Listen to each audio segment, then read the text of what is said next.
Important ಸ್ಪರ್ಧಾ ವಿಜೇತ current affairs ಜನವರಿ 2026. ನಾನು ನಿಮಗೆ ಜನವರಿಯಿಂದ ಮೇವರೆಗೆ HSTR, PSTR, GPSTR ಇದೆಲ್ಲದಕ್ಕೂ ಎಕ್ಸಾಮ್ಗೆ ಇಂಪಾರ್ಟೆಂಟ್ ಇರುವಂಥದ್ದನ್ನು ನಿಮಗೆ ನಾನು ಎಕ್ಸ್ಪ್ಲೇನ್ ಮಾಡ್ತಾ ಹೋಗ್ತೀನಿ. ಇವಾಗ ವಿಜೇತ ಮ್ಯಾಗ್ಝಿನಲ್ಲಿ ಬಂದಂಥ ಆರ್ಟಿಕಲ್ಗಳನ್ನು ನಮ್ಮ ಸ್ಕೂಲು ಮತ್ತು ಹೈಸ್ಕೂಲ್ಗೆ ಯಾವ ರೀತಿ ಸ್ಟಡಿ ಮಾಡಬೇಕು ಅದು ಇಂಪಾರ್ಟೆಂಟ್ ಇರುತ್ತೆ. ಇಲ್ಲಿ ನೋಡಿ, ಟೀಚರ್ಸ್ ಪೋಸ್ಟ್ಗೆ ಕರೆಂಟ್ ಅಫೇರ್ಸನ್ನು ಯಾವ ರೀತಿ ಸ್ಟಡಿ ಮಾಡಬೇಕಂದ್ರೆ, ಇವಾಗ ಸ್ಪರ್ಧಾ ವಿಜೇತದಲ್ಲಿ ಬಂದಂಥ ಇಂಪಾರ್ಟೆಂಟ್ ಆರ್ಟಿಕಲ್ಗಳು ಅವು ಸ್ಟೇಟ್ ಗೌರ್ಮೆಂಟ್ ಎಕ್ಸಾಮ್ಗೆ ಜಾಸ್ತಿ ಯೂಸಲ್ಲಿರ್ತಾವೆ. ಅದಕ್ಕೋಸ್ಕರ ನಾವು ಟೀಚರ್ಸ್ ರಿಕ್ರೂಟ್ಮೆಂಟ್ಗೆ ಇದನ್ನು ಮ್ಯಾಗ್ಝಿನಲ್ಲಿ ಯಾವ ರೀತಿ ಸ್ಟಡಿ ಮಾಡಬೇಕಂದ್ರೆ, ಇಲ್ಲಿ ನೋಡಿ ಒಂದು ಎಕ್ಸಾಂಪಲ್ ಕೊಡ್ತಾ ಇರ್ತೀನಿ. ನಿಮಗೆ 25 ಮಾರ್ಕ್ ಇರುತ್ತೆ, ಅದರಲ್ಲಿ 20 ಮಾರ್ಕು ಕರೆಂಟ್ ಅಫೇರ್ಸಿಂದ ಬರ್ತದೆ. ಈ ರೀತಿ ಇಂಪಾರ್ಟೆಂಟ್ ಆರ್ಟಿಕಲ್ಗಳನ್ನು ಈ ರೀತಿ ಮನ್ರೇಗಾ ಇದ್ರ ಬಗ್ಗೆ ನಾವು ಸ್ವಲ್ಪ ಡೀಟೇಲಾಗಿ ಸ್ಟಡಿ ಮಾಡಬೇಕು. ಇದ್ರ ಮೇಲೆ important previous year questions paper ಇಲ್ಲಿ ನೋಡಿ, ಅದ್ರ ಮೇಲೆ ಇಂಪಾರ್ಟೆಂಟ್ ಪ್ರೀವಿಯಸ್ ಇಯರ್ ಎಕ್ಸಾಮಲ್ಲಿ ಕೇಳಿದಂಥ ಕ್ವಶನ್ಸ್ಗಳನ್ನು ಈ ರೀತಿ ನಾನು ಎಕ್ಸ್ಪ್ಲೇನ್ ಮಾಡ್ತಾ ಇರೋದು. ನಿಮ್ಮ ಸ್ಕೂಲು ಮತ್ತು ಹೈಸ್ಕೂಲಲ್ಲಿ ಟೀಚರ್ಸ್ ಪೋಸ್ಟಿಗೆ ಜಾಸ್ತಿ ಕ್ವಶನ್ಸ್ಗಳು ಈ ರೀತಿಯಾದಂಥ ಕ್ವಶನ್ಸ್ಗಳು ಬಂದಿದ್ದಾವೆ ಪ್ರೀವಿಯಸ್ ಇಯರ್ ಎಕ್ಸಾಮಲ್ಲಿ. ನೀವು ನೋಡ್ಬೋದು, ಇದೊಂದು ಇಂಪಾರ್ಟೆಂಟ್ ಟಾಪಿಕ್ಕು. ಅದ್ರ ಬಗ್ಗೆ ಸ್ವಲ್ಪ ಡೀಟೇಲ್ಸು ಮತ್ತು ಪ್ರೀವಿಯಸ್ ಇಯರ್ ಎಕ್ಸಾಮಲ್ಲಿ ಕೇಳಿದಂಥ ಕ್ವಶನ್ಸ್ಗಳು ಈ ರೀತಿ ನೀವು HSTR ಮತ್ತು PSTRಗೆ ಸ್ಟಡಿ ಮಾಡಿದಾಗ ಎಷ್ಟೋ ಸುಮಾರು ಕ್ವಶನ್ಸು ರಿಪೀಟ್ ಆಗಿದ್ದಾವೆ. ಅದಕ್ಕೋಸ್ಕರ ಕರೆಂಟ್ ಅಫೇರ್ಸನ್ನು ಈ ರೀತಿ ನೀವು ಸ್ಟಡಿ ಮಾಡಬೇಕು. ಇಲ್ಲಿ ನೋಡಿ, ಇದು ನಮ್ಮದು ಜನವರಿಯಿಂದ ಮೇವರೆಗೆ ನನ್ನ ಹತ್ರ ಈ ರೀತಿ PDF ಇಂಪಾರ್ಟೆಂಟನ್ನು ನೋಟ್ಸ್ ಮಾಡ್ಕೊಂಡಿರೋದು. ನಿಮಗೆ ಏನಾದರೂ PDF January to May PDF ಏನಾದರೂ ಬೇಕಾದರೆ ಕೆಳಗಡೆ ಡಿಸ್ಕ್ರಿಪ್ಷನ್ಲಿ ಟೆಲಿಗ್ರಾಮ್ ಲಿಂಕನ್ನು ಕೊಟ್ಟಿರ್ತೀನಿ. ನನಗಲ್ಲೊಂದು ಮೆಸೇಜ್ ಮಾಡಿ PDF ಕಳಿಸ್ಕೊಡ್ತಾ ಇರೋದು. Important January to May.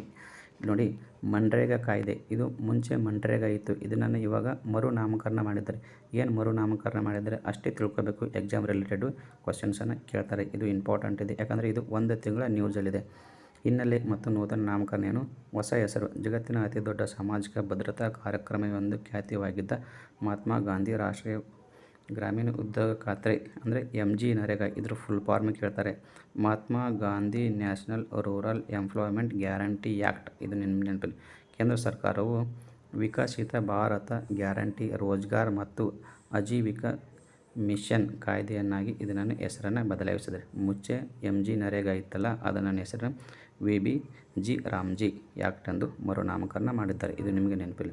ಆ ಮಸೂದೆ ಯಾವಾಗ ಪಾಸ್ ಆಯಿತು ಮತ್ತು ಅದನ್ನು ರಾಷ್ಟ್ರಪತಿಗಳು ಯಾವಾಗ ಅದಕ್ಕೆ ಅಂಕಿತ ಹಾಕಿದ್ರು, ಅದು ಇಂಪಾರ್ಟೆಂಟ್. ಇಲ್ಲೊಂದು ಪಾಯಿಂಟ್ ಇದೆ ನೋಡಿ, ಮಂಡಿಸಿದ ಸಚಿವರು ಕೇಂದ್ರ ಗ್ರಾಮೀಣಾಭಿವೃದ್ಧಿ, ಕೃಷಿ ಮತ್ತು ರೈತ ಕಲ್ಯಾಣ ಸಚಿವರಾದ ಶಿವರಾಜ್ ಸಿಂಗ್ ಚೌಹಾಣ್ ಅವರು ಈ ಮಸೂದೆಯನ್ನು ಮಂಡಿಸಿದರು. ಎಷ್ಟು ಇಂಪಾರ್ಟೆಂಟ್ ಇದೆ. ಇವಾಗ ಹೊಸ ಕಾಯ್ದೆ ಬಂದಿದೆಯಲ್ಲ, ಅದರಲ್ಲಿ ಏನನ್ನು ತಿದ್ದುಪಡಿ ಮಾಡಿದ್ದಾರೆ, ಏನನ್ನು ಹೊಸದಾಗಿ ಅದರಲ್ಲಿ ಬದಲಾವಣೆಗಳನ್ನು ಮಾಡಿದ್ದಾರೆ, ಅದು ಇಂಪಾರ್ಟೆಂಟು. ಉದ್ಯೋಗ ದಿನಗಳು. ಮುಂಚೆ ಉದ್ಯೋಗ ದಿನ ಎಷ್ಟಿತ್ತು?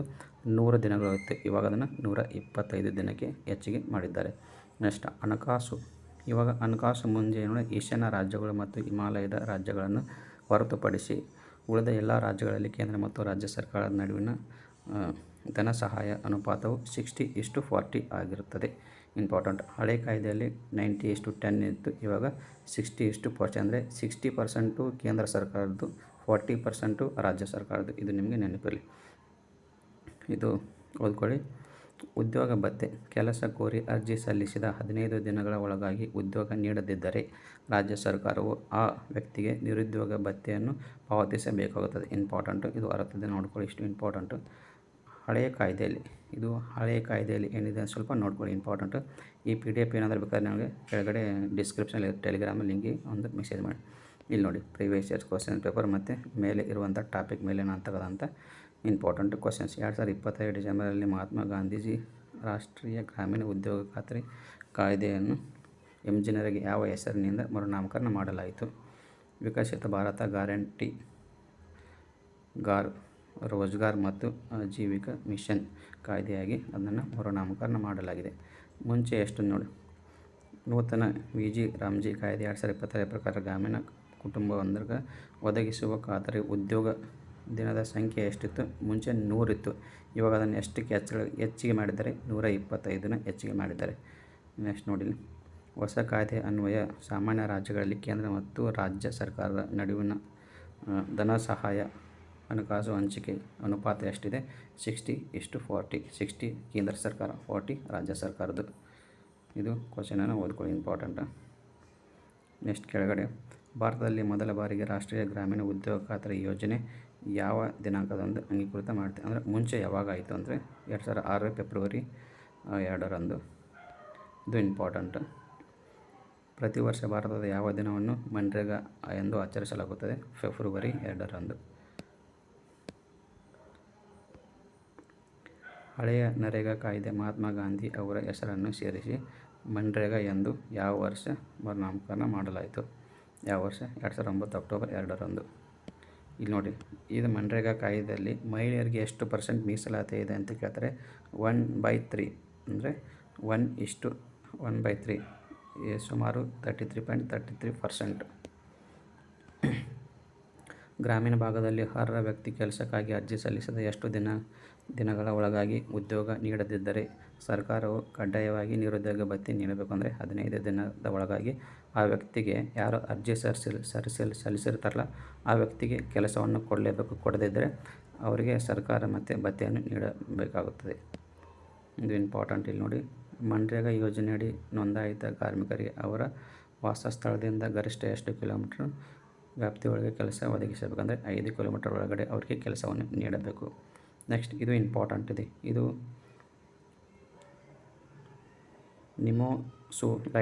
ನಿಮೋಸುಲೈಡ್ ಒಳಗೊಂಡ ಔಷಧಿ ನಿಷೇಧ. ಅಂದರೆ ಔಷಧಿಗಳಲ್ಲಿ ಇದೊಂದು ನಿಮೋಸುಲೈಡನ್ನು ಆ್ಯಡ್ ಮಾಡಿರ್ತಾರೆ, ಅಂದರೆ ಕೂಡಿಸಿರ್ತಾರೆ. ಅಂಥ ಔಷಧಿಗಳನ್ನು ಬ್ಯಾನ್ ಮಾಡಿದ್ದಾರೆ. ಏನಪ್ಪ ಅಂದರೆ ಆದೇಶ. ಕೇಂದ್ರ ಆರೋಗ್ಯ ಮತ್ತು ಕುಟುಂಬ ಕಲ್ಯಾಣ ಸಚಿವಾಲಯ 100 ಗ್ರಾಂಗಿಂತ ಹೆಚ್ಚಿನ ಪ್ರಮಾಣದ ನಿಮೋಸುಲೈಡ್ ನೋವು ನಿವಾರಕ ಮಾತ್ರೆ ಉತ್ಪಾದನೆ ಮಾರಾಟ ನಿಷೇಧಿಸಲಾಗಿದೆ. ಇದು ಎಕ್ಸಾಮ್ಗೆ ಇಂಪಾರ್ಟೆಂಟ್. ಅದು ಯಾಕೆ? ಕಾರಣ ಏನು? ಇದು ಮಾನವ ಆರೋಗ್ಯಕ್ಕೆ ವಿಶೇಷವಾಗಿ ವಿಕೃತ ಲಿವರ್ ಮತ್ತು ಮೂತ್ರಪಿಂಡಗಳ ಗಂಭೀರ ಹಾನಿ ಉಂಟು ಮಾಡುತ್ತದೆ. ಇದನ್ನು ಶಿಫಾರಸು ಮಾಡಿದಂಥ ಸಂಸ್ಥೆ ಯಾವುದು ನೋಡ್ಕೊಳ್ಳಿ. ಈ ಕಾಯ್ದೆ ಎಷ್ಟನೇದ ಸೆಕ್ಷನಲ್ಲಿ ಕೇಳ್ತಾರೆ? 26A ಅಡಿಯಲ್ಲಿ ಈ ಕ್ರಮವನ್ನು ಕೈಗೊಳ್ಳಲಾಗಿದೆ. ಅದರ ಮೇಲೆ ಪ್ರಿವಿಯಸ್ ಇಯರ್ ಎಕ್ಸಾಮಲ್ಲಿ ಯಾವ ರೀತಿ ಕ್ವಶನ್ಸನ್ನು ಕೇಳ್ಬೋದು ಅಂತ ನಾವು ಒಂದು ಆಧಾರ ಇಟ್ಕೊಂಡು ಈ ರೀತಿಯಾಗಿ 10 ಕ್ವಶನ್ಸನ್ನು ಲಿಸ್ಟ್ ಮಾಡಿದೆ. ಇದೇ ರೀತಿಯಾಗಿ ಕಂಪ್ಲೀಟ್ ಮ್ಯಾಗ್ಜಿನನ್ನು ಇದೇ ರೀತಿ ನಾನು ಎಕ್ಸ್ಪ್ಲೇನ್ ಮಾಡಿರೋದು. ನಿಮಗೆ ಬೇಕಂದರೆ ಕೆಳಗಡೆ ಡಿಸ್ಕ್ರಿಪ್ಷನಲ್ಲಿ ಟೆಲಿಗ್ರಾಮ್ ಲಿಂಕ್ ಇದೆ, ನನಗೊಂದು ಮೆಸೇಜ್ ಮಾಡಿ. ಈ ರೀತಿ ಸ್ಟಡಿ ಮಾಡಿದಾಗ ನಿಮಗೆ ಯಾವುದೇ ಕ್ವಶನ್ಸ್ ಮಿಸ್ ಆಗಲ್ಲ. ಇದು ಇಂಪಾರ್ಟೆಂಟು. ಭಾರತ 16ನೇ ಕೇಂದ್ರ ಹಣಕಾಸು ಆಯೋಗ ವರದಿ ಸಲ್ಲಿಕೆ. ಇಷ್ಟು ಇಂಪಾರ್ಟೆಂಟ್. ಇದನ್ನೆಲ್ಲ ನೆಕ್ಸ್ಟ್ ಕ್ಲಾಸಲ್ಲಿ ಎಕ್ಸ್ಪ್ಲೇನ್ ಮಾಡ್ತೀನಿ ನಾನು. ಇಷ್ಟು ಬೇಕಾದ್ರೆ ನಿಮಗೆ ಕೆಳಗಡೆ ಕಂಪ್ಲೀಟಾಗಿ ನನಗೆ ಜನವರಿ ಟು ಮೇ ನಿಮಗೆ ಎಲ್ಲನೂ ಇದನ್ನು PDF ಕಳಿಸ್ಕೊಡ್ತಾ ಇರೋದು. ಬೇಕಾದ್ರೆ ಕಮೆಂಟ್ ಮಾಡಿ. Thank you.